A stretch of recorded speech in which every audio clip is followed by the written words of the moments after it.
اسلام آباد high court کے senior جج جسٹس طارق محمود جہانگیری کے خلاف کیسز چل رہے ہیں۔ اپنی ہی عدالت کا جج اپنی ہی عدالتوں میں پیش ہو رہا ہے۔ 40 سال کے بعد جب وہ اس کی ڈگری پر کوشچن کھڑا کر دیا گیا ہے۔ 6 ججز کے خط لکھنے والوں میں شامل تھے۔ جسٹس جہانگیری وہ ہیں جن کے بیڈ روم میں خفیہ کیمرے لگے ہوئے تھے، جنہوں نے یہ اسلام آباد کے 3 حلقوں کے فارم 45 انہوں نے کہا جی لے کے آئے۔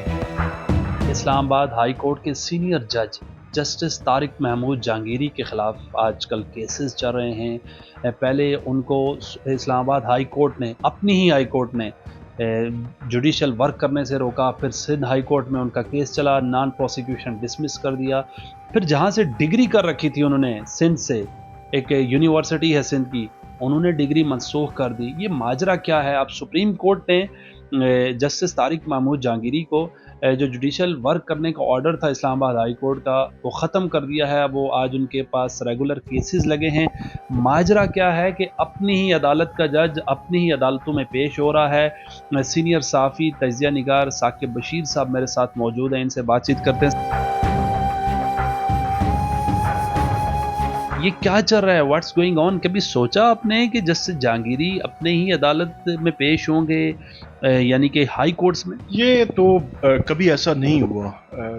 ماضی میں کچھ کیسز ہیں انڈیویجولز کے، مطلب سابق چیف جسٹس افتخار محمد چودھری ہیں، ان کا ڈفرینٹ معاملہ تھا، اس طرح قاضی پائیسہ ہیں جیسے شوکت صدیقی ہیں، لیکن جسٹس طارق محمود جہانگیری ان کے ساتھ جو ہو رہا ہے وہ تو ایسے ہو رہا ہے کہ ان کی ڈگری 40 سال کے بعد جب وہ اس کی ڈگری پر کوشچن کھڑا کر دیا گیا ہے۔ اور سب سے بڑی بات کہ ڈگری سینڈیکیٹ کی میٹنگ ہوئی کراچی یونیورسٹی کی، انفیئر مینز میں اس کو دیکھا گیا، کراچی یونیورسٹی کے جو معاملات ہیں، ایک جج جو ہے وہ کام کر رہا ہے، ایک اس نے پوری لائف گزاری ہے، پہلے وکیل رہا ہے، پھر جب وہ ایڈوکیٹ جنرل رہا ہے، ڈپٹی اٹارنی جنرل رہا ہے، پروسیکیوٹر رہا ہے، اتنے اہم حکومتی جو عہدے ہیں ان پہ رہا ہے، پھر اب آئینی عہدہ ہے ان کے پاس۔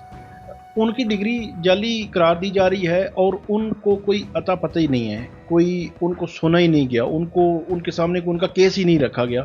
تو یہ بہت ہی حیران کن اور پریشان کن جو ہے وہ صورتحال ہے۔ اور اگر آپ تناظر دیکھیں تو جو جسٹس جہانگیری ہیں وہ 6 ججز کے خط لکھنے والوں میں شامل تھے، اور وہ خط ایسا تھا جس کے بارے میں یہ کہا جاتا ہے کہ جس کی وجہ سے 26ویں آئینی ترمیم آئی، کہ اس خط میں ایسے الزامات لگائے گئے تھے مداخلت کے۔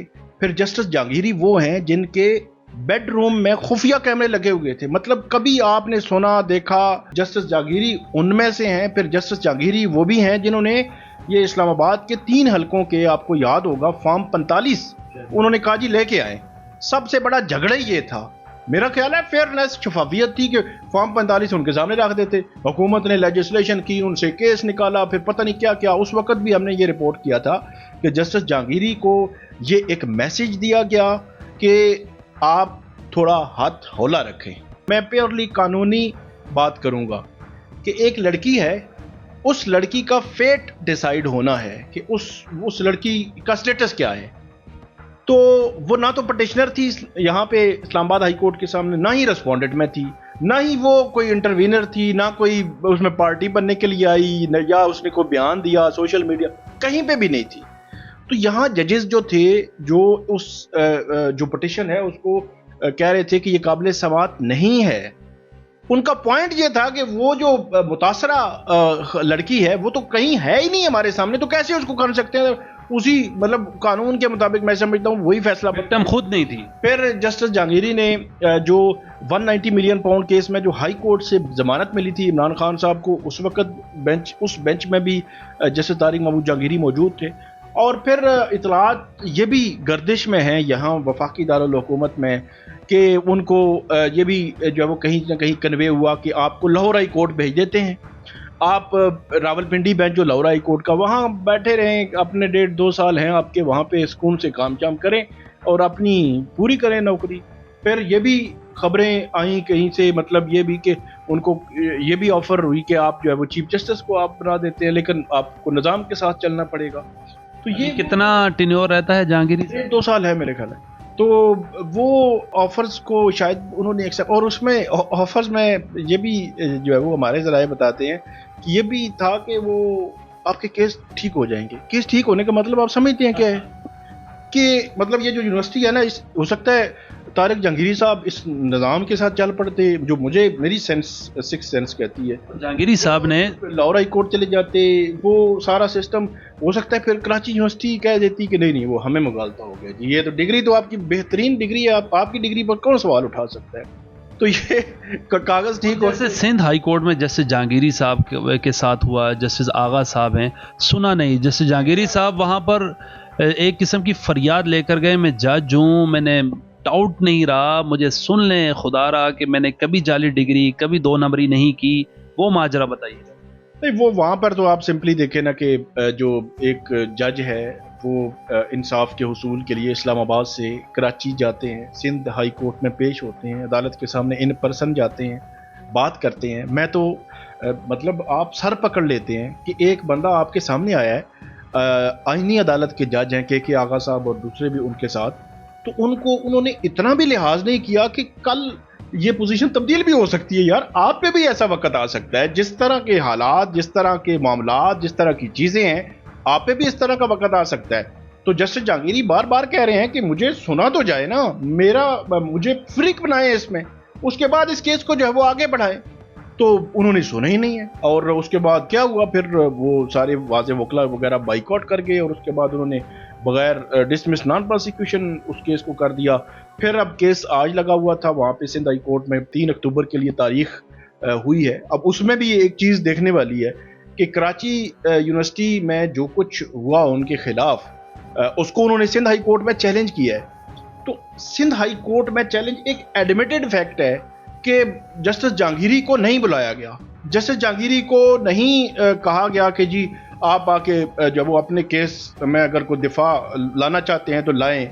یہ ہے جی آبجیکشن. سپریم کورٹ میں بھی کیس چل رہا ہے، اسلام آباد ہائی کورٹ میں بھی چل رہا ہے، سپریم جوڈیشل کونسل میں بھی غالباً 18 اکتوبر کی ڈیٹ ہو گئی ہے، اجلاس ہوگا. یہ چل کیا رہا ہے جہانگیری صاحب کے ساتھ، اور آپ ان کا فیوچر کیا دیکھ رہے ہیں؟ جسٹس شوکت عزیز صدیقی صاحب کی طرح کچھ ہونے جا رہا ہے، کچھ اور ہو سکتا ہے، یعنی کہ قاضی فائز عیسیٰ صاحب کی طرح وہ ریٹرن بیک ہو سکتے ہیں؟ اچھا، ایک چیز اور بڑی اہم ہے کہ کوئی بھی سٹنگ جج جو ہے نا، اس کے خلاف کسی قسم کی بھی کوئی بھی انکوائری ہونی ہے، کوئی انویسٹیگیشن کسی لیول کی بھی ہونی ہے، تو وہ سپریم جوڈیشل کونسل اس کو دیکھے گی. یعنی کہ آرٹیکل 209 میں جو صرف سپریم جوڈیشل کونسل مجاز ہے کہ کسی بھی جج کے حوالے سے اس کو نکالنے، اس کو رکھنے یا اس کے خلاف مس کنڈکٹ کی کارروائی کرنے نہ کرنے کا فیصلہ کرتی ہے. جسٹس قاضی فائز عیسیٰ کے کیس میں یہ طے ہو گیا ہے. آپ کو یاد ہوگا جسٹس قاضی فائز عیسیٰ کے کیس میں میرٹس کو ٹچ نہیں کیا گیا تھا کہ ان کی اسپین میں کوئی پراپرٹیز ہیں نہیں ہیں، انہوں نے ڈکلیئر کی ہیں یا نہیں کی. اس میں یہ دیکھا گیا کہ کہیں یہ جو ایکٹ ہوا ہے، ایکٹ نیک نیتی کی بنیاد پر ہوا ہے، کہیں بد نیتی تو نہیں ہے، کہیں ٹارگٹ کرنا شامل تو نہیں ہے. تو اس طرح کی جو چیزیں ہیں کہ آپ جو وہ تیزی میں جلدی میں سارے کیے جا رہے ہیں، تو اس طرح کی چیزیں آپ کے کیے ہوئے کسی بھی فیصلے پر بہت بڑا سوالیہ نشان کھڑی کرتے ہیں.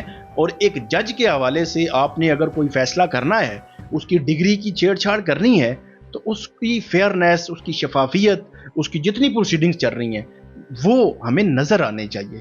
اگر اس پہ سوال اٹھتا ہے تو وہ میں نے آپ کو بتایا کہ افتخار محمد چودھری، قاضی فائز عیسیٰ، ان کے کیسز میں میرٹس کو ٹچ ہی نہیں کیا گیا. کہا یہ اس میں جو کام کیا گیا ہے اس میں نیک نیتی نہیں تھی، بد نیتی سے کیا گیا، اور اسی بنیاد پر ان کو ریلیف مل گیا. کوئی بھی فیصلہ ہے نا عدالت کا، اس کے لیے آپ نے بیکنگ دینی ہے. فار ایگزامپل کہ لا یہ کہتا ہے یہاں وائلیشن ہوئی ہے، اس وائلیشن اسٹیبلش ہو رہی ہے پرامف ہے، تو اس لیے بادی النظر میں ہم اس کو کام سے روک رہے ہیں. آپ نے سپریم کورٹ کا کوئی حوالہ دینا ہے، آپ نے کوئی پریسیڈنٹ دینا ہے. سیکشن آف لا بتائیں. جسٹس سرفراز ڈوگر صاحب کے بینچ نے جو فیصلہ دیا وہ اتنا حیران کن تھا. کوئی اس کا مطلب اس میں ذکر ہی نہیں ہے کہ کس لا کے تحت آپ یہ کام کر رہے ہیں. جو پٹیشنر ہیں میاں داؤد، وہ آج سپریم کورٹ میں تھے. اب میں اگلی بات کرنے لگا ہوں نا کہ جسٹس سرفراز ڈوگر انہوں نے جو فیصلہ دیا، اور جب فیصلہ تو 16 سپٹمبر سے لے کر آج تک وہ رہا نا، لیکن آخرکار کیا ہوا؟ کسی ایک فورم پہ گیا نا، پورے پاکستان میں کوئی ایک بندہ نہیں جو اس فیصلے کو ڈیفینڈ کر سکے. تو میں آپ کو آج بتا رہا ہوں، یہ جسٹس جاگیری کا کیس جب کھلے گا نا تو اس کو بھی ڈیفینڈ کرنے والے لوگ نہیں ہوں گے. تو آج کیا ہوا، اٹارنی جنرل نے کہا جی یہ تو ہائی کورٹ کر ہی نہیں سکتی تھی.